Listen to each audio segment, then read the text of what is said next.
Hello everyone, Ryan here. So for today's Music Monday, I wanted to talk about Mudvayne. Mudvayne is a band that I used to listen to a lot. I still do listen to all their albums. Well, I mostly listen to their first album, usually on repeat. Now, Mudvayne, they first came together sometime in 1996, I believe, and they all originate from Peoria, Illinois. I believe that's it. Illinois. Yeah. And they, unfortunately, I want to say they've been on an extremely long hiatus. Either that or they went on hiatus and then after that ended up just calling it quits, which does unfortunately happen. I mean, I know I've experienced it too, playing with several different bands. You know, because it usually seems to be the case, you know, you're in a band, even if it's a very mildly successful band, eventually every member of the band gets pretty burned out and, you know, gotta take some time to recuperate. But anyways, so Mudvayne, I want to say they wrote and recorded 6 studio albums. And that's not including the EPs that they released it's not including any live recordings that they released. Their first album, LD50, which I believe stands for Lethal Dosage 50, it's got something to do with some kind of medical term, if I'm not mistaken. The first album came out sometime in 2000. I remember I was still in high school when this album came out. And because I remember, unfortunately, I didn't see them perform live until, I want to say maybe 4 years after their first album was released. But I do remember when I was in high school, some of my friends, they had gone to a Slipknot concert.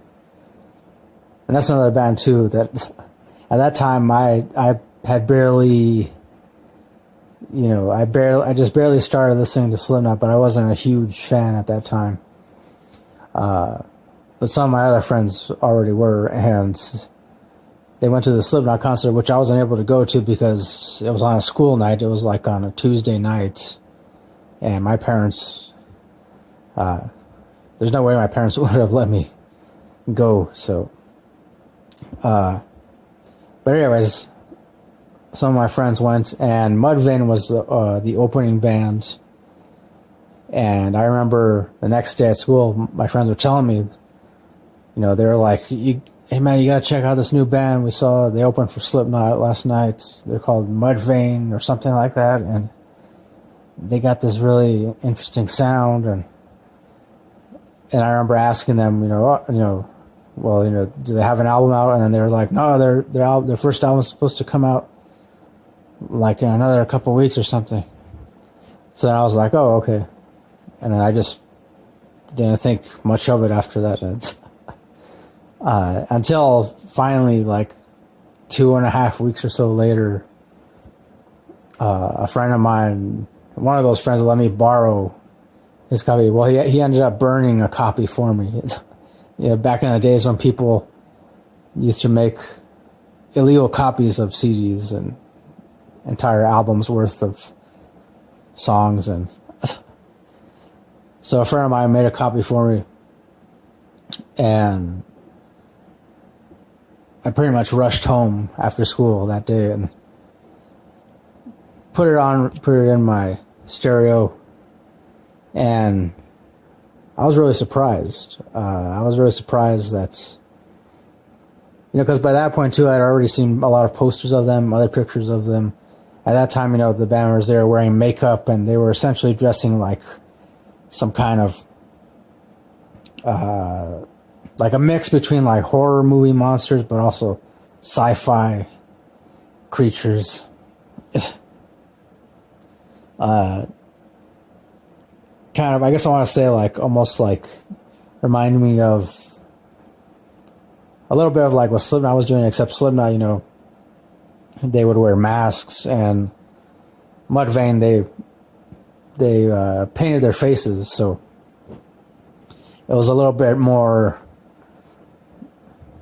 I guess, slightly weird and eerie, rather than, not just like an intense kind of scary, but more weird than anything else. So I wasn't really expecting much from their first album, but then once I did listen to it, yeah, I was definitely blown away. I mean, I remember one of the very first things I noticed was the awesome bass lines, like their bass player, I believe his name is Ryan, another Ryan, hey. Ryan Martini, I think that's his last name, Martini. And I noticed right away he wasn't playing the typical kind of heavy metal or rock bass stuff. It was more like much more jazz influenced, and even like very progressive kind of style of bass playing. And I really liked it because it was like a breath of fresh air to me.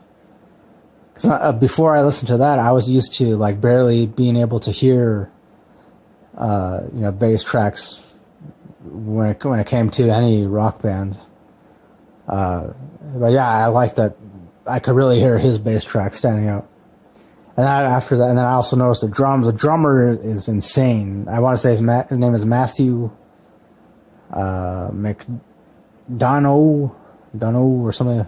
Not McDonald, not like McDonald's. It's McDonough, but he's an insane drummer. And the guitar player, Greg Tribbitt. I'm not really sure how to pronounce it. I definitely do like all the riffs that the guitar player would come up with. Though I would say, as far as the first album is concerned, it was like they used the way the guitar riffs were implemented.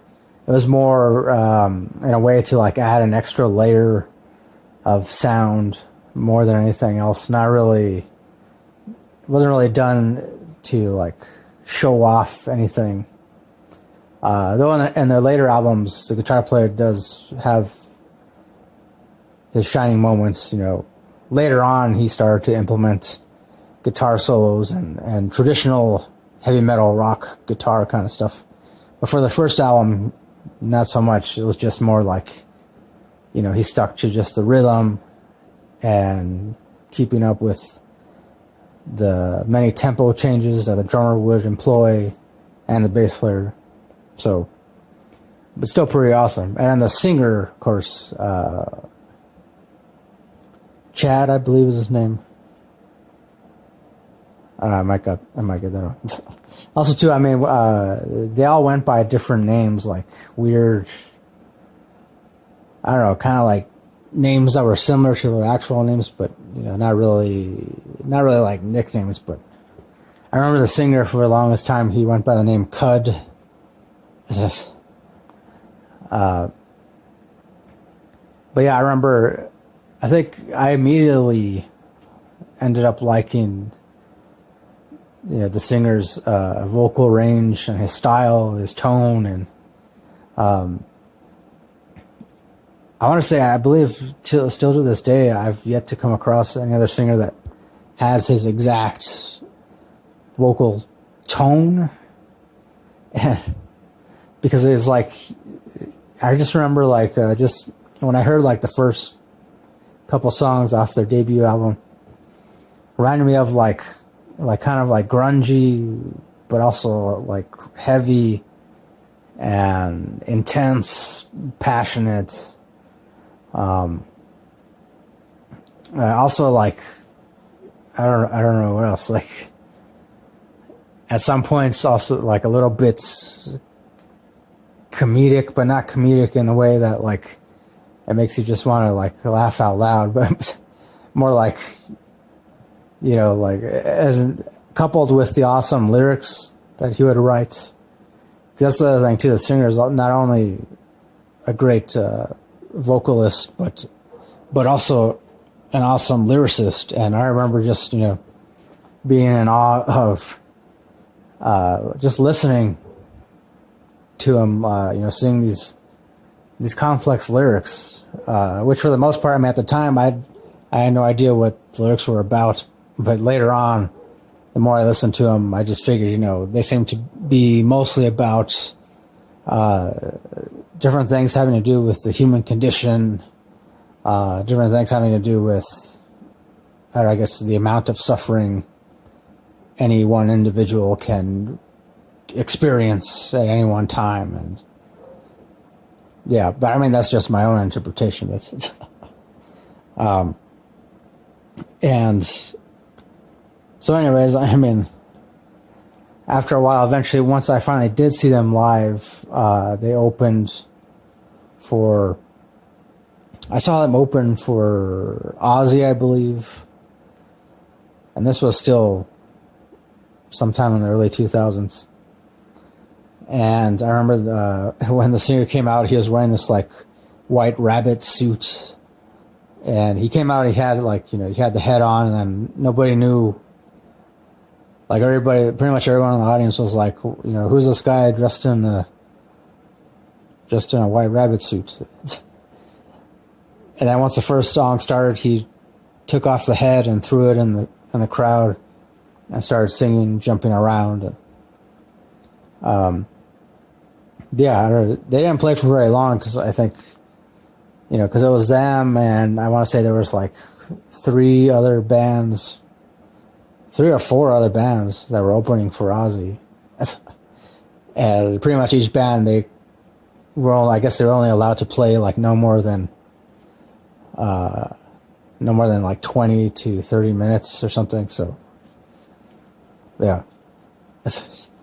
And I liked them live. I would say, you know, the only thing I guess I didn't like was, it seemed like the guitar player, he was experiencing some kind of technical difficulties. So, I mean, I'm not saying it was his fault, but it sucked that for like a couple of the songs, you could barely hear what he was playing. And so it was mostly like, you could hear the drums and the bass the most.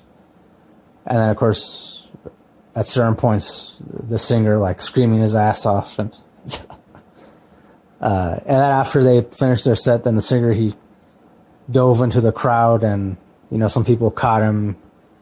He crowd surfed for a little bit and then went back to the stage, and that was pretty much it, and they left.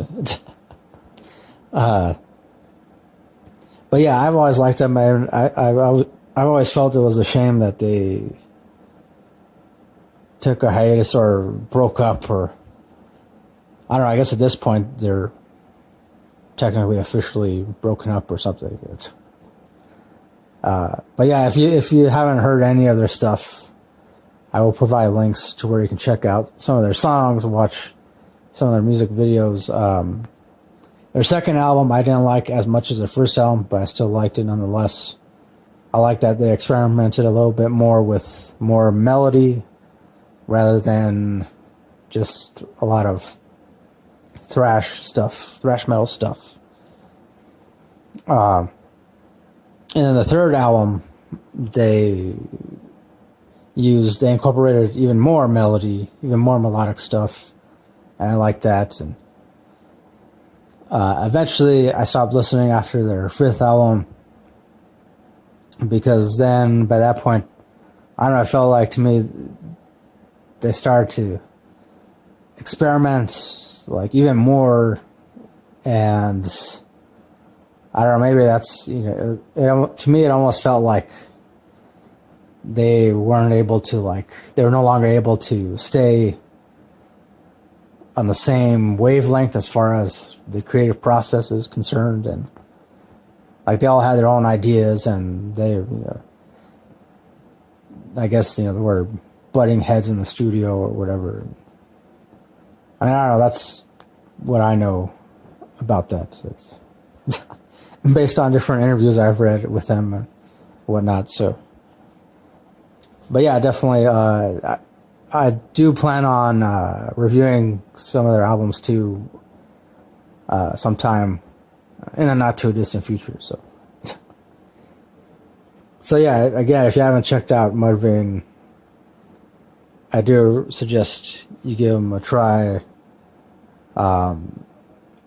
Especially if you're into heavy metal, hard rock stuff, just rock in general, but also too if you're into rock music that's a little bit different, a little bit weird, and also makes you think a little bit about reality and your own role in the grand scheme of things. And so